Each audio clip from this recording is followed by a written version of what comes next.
एक दफा का जिक्र है।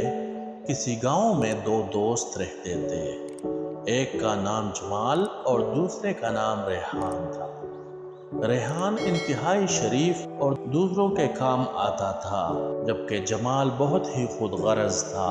एक दिन दोनों दोस्तों ने ये इरादा कर लिया कि कहीं घूमने चलते हैं। तो रेहान ने जमाल से कहा कि चलो जंगल की तरफ चलते हैं, वहाँ सैर कर लेंगे। तो दोनों मान गए और जंगल की तरफ रवाना हो गए। यूं ही वो जंगल पहुंचे तो दोनों ने एक दूसरे से कहा कि जंगल बहुत घना है, यहाँ बहुत ज़्यादा खूंखार जानवर होंगे, लिहाजा हमें मोहतात रहना होगा। यूं ही वो एक दूसरे से ये बात कर रहे थे, इतने में उन्होंने एक रीछ को देखा जो उनकी तरफ बढ़ रहा था। दोनों ने यूं ही रीछ को देखा तो वो दोनों वहां से भाग निकले। जमाल ने सोचा कि कब तक भागेंगे, लिहाजा क्यों ना करीबी एक पेड़ पर चढ़ा जाए। और जमाल ने रेहान की परवाह किए बगैर वो जल्द ही करीबी पेड़ पर चढ़ गया और रेहान अकेला रह गया। यूं ही रीछ उसके करीब आया।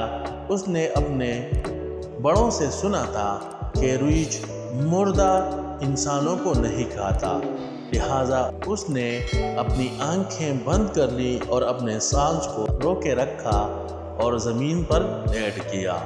यूं ही रीछ उसके पास आ पहुंचा और उसके कान को सूंघा तो रीछ ने ये महसूस किया कि शायद ये मर चुका है। तो रीछ रेहान को छोड़कर वहां से वापस चला गया। यूं ही जमाल ने रीछ को वापस जाते हुए देखा और रीछ उनकी नज़रों से दूर हुआ तो जमाल पेड़ से उतरा और रेहान के पास आके उससे कहने लगा कि रीछ ने तुम्हारे कान में क्या कहा। तो रेहान ने कहा कि रीछ ने मेरे कान में कहा कि लालची दोस्तों से दूर रहो और ऐसे लड़कों को दोस्त ना बनाओ जो ज़रूरत के वक्त तुम्हें छोड़कर भाग जाते हैं। तो जमाल को एहसास हुआ कि मैंने अपने दोस्त के साथ अच्छा नहीं किया और रेहान से माफ़ी मांग ली। रेहान ने जमाल को माफ़ किया और उससे कहा कि अगर आइंदा के लिए तुमने ऐसा कुछ किया तो फिर मुझे अपना दोस्त ना कहना, मैं तुम्हारा दोस्त नहीं रहूँगा फिर। तो बच्चों, हमें कभी भी खुद गर्जी नहीं करनी चाहिए और हर जगह अपने साथी का ख्याल रखना चाहिए।